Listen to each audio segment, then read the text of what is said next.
আজকে আমার রেসিপি সাবুদানা খিচুড়ি মহারাষ্ট্রিয়ান স্টাইলে।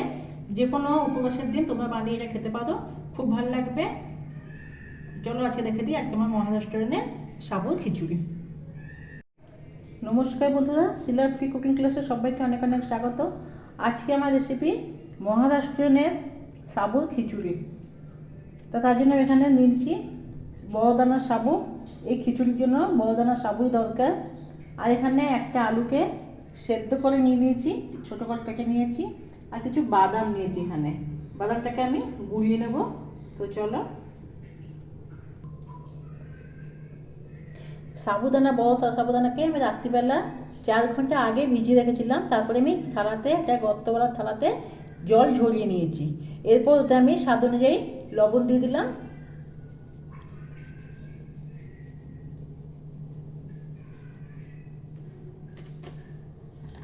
আর আমি অল্প একটু চিনি দিয়ে দিচ্ছি।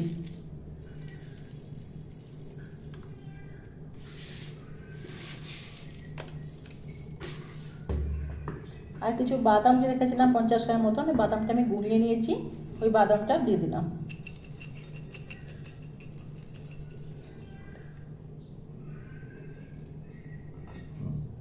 এবার আমি ভালো করে মিশিয়ে নেব।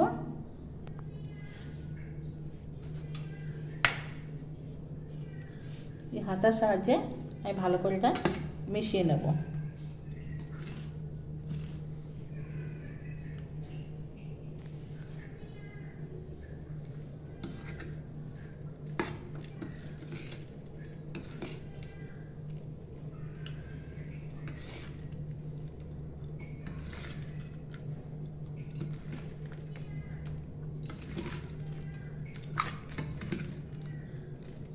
মিশিয়ে নিলাম ভালো করে। এরপর একটা কড়াই বসাবো।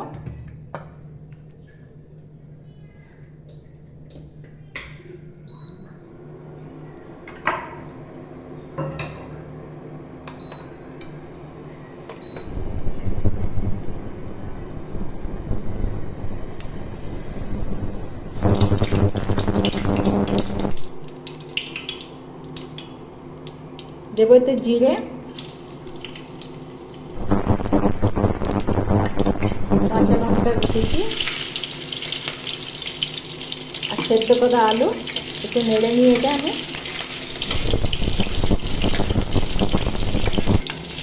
সেদ্ধ আলু দিয়ে দেবো।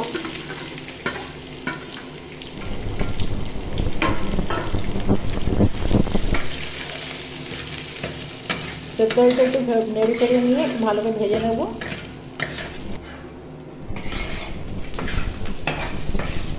আলুটাকে ভালো করে ভেজে নিলাম।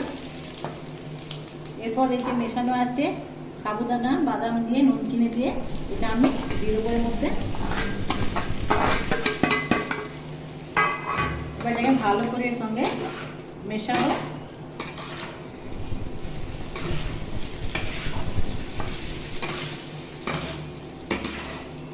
এটা ততক্ষণ মেশাবো 5 মিনিট অবধি, যতক্ষণ এই সাবুদানাগুলো ভালো করে নরম না হয়ে যায়। তো ভিজে গেছে কিন্তু গরমে একটা দেখবে নরম এসে যাবে, ট্রান্সপারেন্ট হয়ে যাবে, তখন জানবে সাবুদানা খিচুড়ি হয়ে গেছে। এটা যে কোনো পুজোতে, ব্রততে, উপবাসের দিন তোমরা বানিয়ে খেতে পারো ঘরে। এটা মহারাষ্ট্রতে খুব ফেমাস। ওদের শিবরাত্রির দিন সকাল থেকে রাত্রি অবধি এই খায়।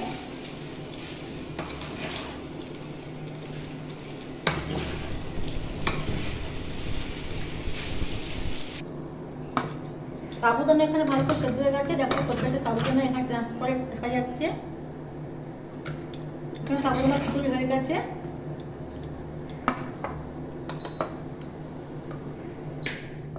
তো কেমন লাগলো রেসিপিটা আমার কমেন্ট করে জানাবে। তোমরা উপবাসের দিন নিশ্চয়ই একবার করে খেও, আশা করি খুব ভালো লাগবে।